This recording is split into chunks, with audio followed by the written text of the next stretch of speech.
Did he not make it, you know? But is that sweetness of the fact that he doesn't, he's and you know, there's something I always tell in my house, because this is the thing that I, as a father in the house, I used to escape. He that brought us this far. Yes. Yes. Will never leave us. He will not, and I have said it, I don't know how many times. Yes. Under so many different situations.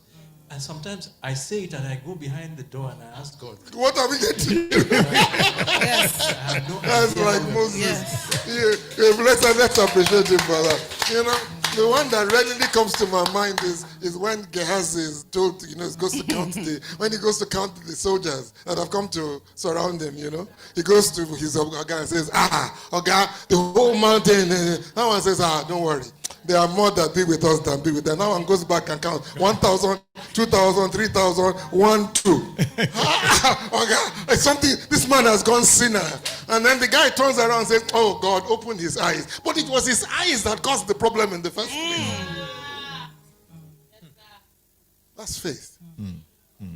To see what nobody else sees. Exactly. That's it. And to hear what nobody else hears. To trust. My final point this morning will be love. Sorry, sir. Yes. Just to add a little bit to that, because every time we talk about, you know, the expression of our faith, oftentimes the examples we give have to do with supplying of our lack, you know, because it's normal. You talked about that evolutionary shield, sir, you know. So in the bid to survive, these are the most immediate examples we can grasp. But as Christians, I want us to also look at it a bit more broadly, you know. One of the things I did in the books, you know I wrote the books for children. I'll give you the example of Professor Bolanle Awe, who found herself, you know, in England as a very young girl, you know, finished her education, her A-levels, her undergraduate, wanted to do grad studies. And she wanted to major in African history. And her supervisor, a white Briton, said to her, there's no such thing as African history. The best you can get is colonial history. But this young girl grew up in Osun. Before they moved to Ibadan, her uncle was a cocoa farmer, very rich, funded her, his children, almost everybody in their village to school. And his wealth was documented. He had a business, a thriving business, which had its forms of, you know, documentation. She had gone to Nigerian schools.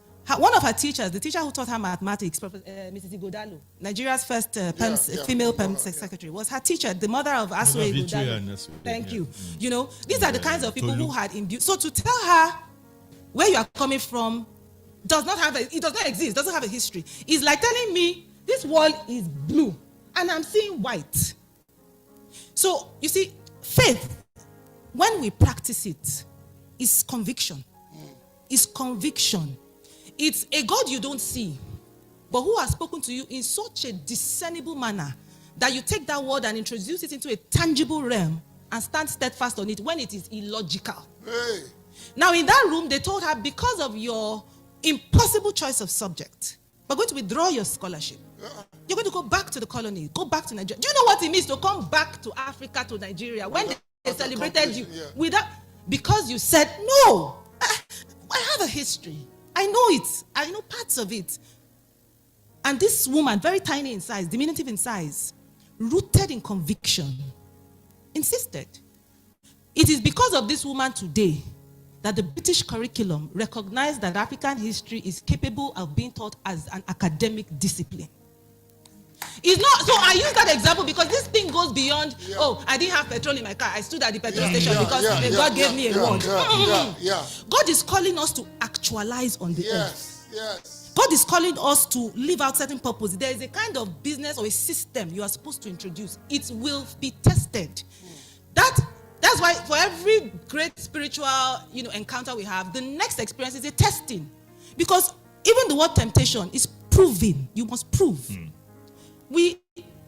Our faith must be tested. So when you talk about resilient faith, when you talk about what does faith look like, it's no different from these people we've read about in the Bible. Yeah. It's just somebody blindly, uncompromisingly standing on a word that some spiritual divine that he believes in. And that's why the Bible says the first test of you is that you believe, if you don't even believe that God exists.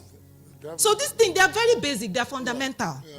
If you don't even believe that God exists, starting, because many of us, we are querying.